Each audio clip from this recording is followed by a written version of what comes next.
Joining me now is D.C. Mayor Muriel Bowser.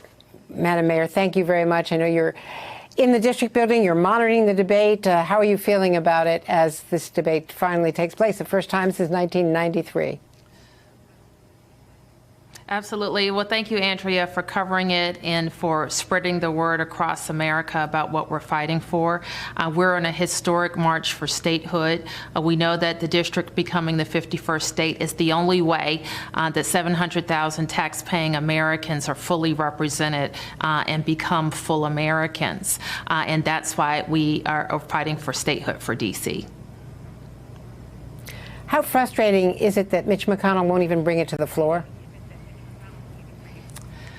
Well, it's very frustrating. We've answered all of the questions that have been lobbed against us about statehood. And now all that is left is that the issue of whether Americans should be represented in the Congress who pay taxes is a partisan issue, Democrat versus Republican.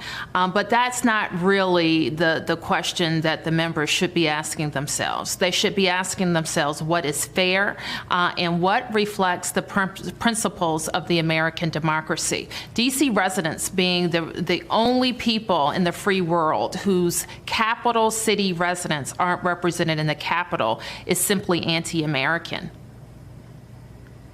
And in fact, it's been since 1801, the last time D.C. residents were able to vote. You've been pointing out that D.C. residents pay more in taxes per capita than anyone else in the country.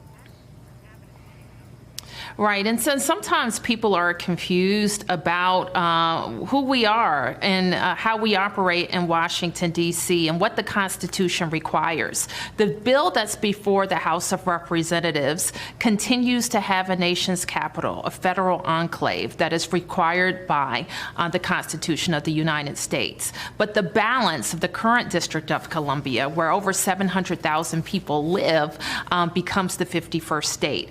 Our population is already greater than that of two states. We're bigger than Wyoming and Vermont.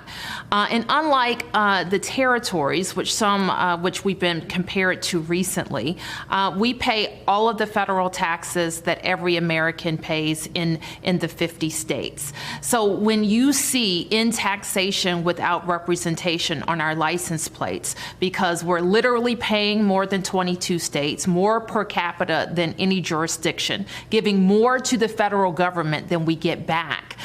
We're literally being taxed without being represented.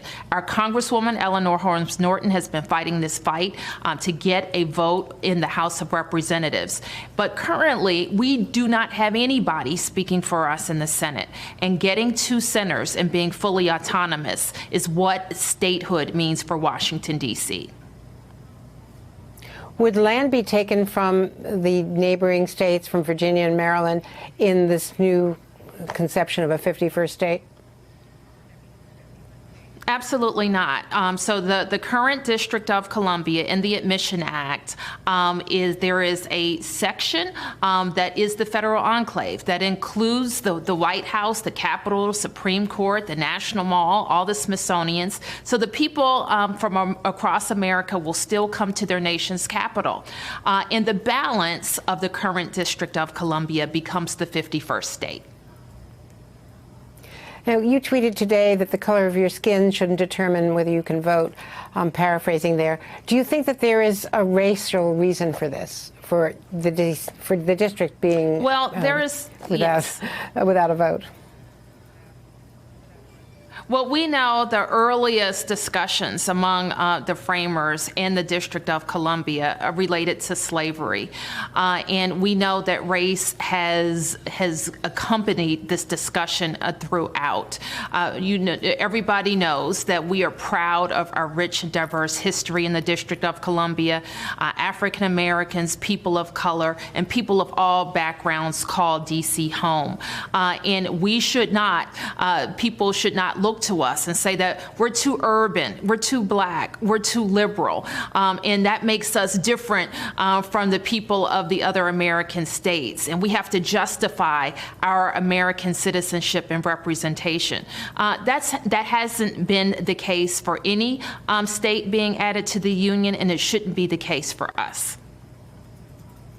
Now, this certainly came to the fore when district residents did not get their full share of the stimulus checks. They were treated as a territory and got half as much.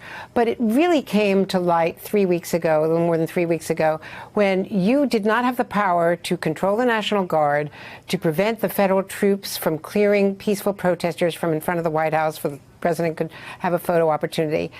And that it came to light that you, unlike any governor in America and the governors of the territories, cannot stop the president from federalizing troops. The 82nd Airborne were outside the district borders in case they were needed, and the National Guard troops arrayed themselves in front of the Lincoln Memorial.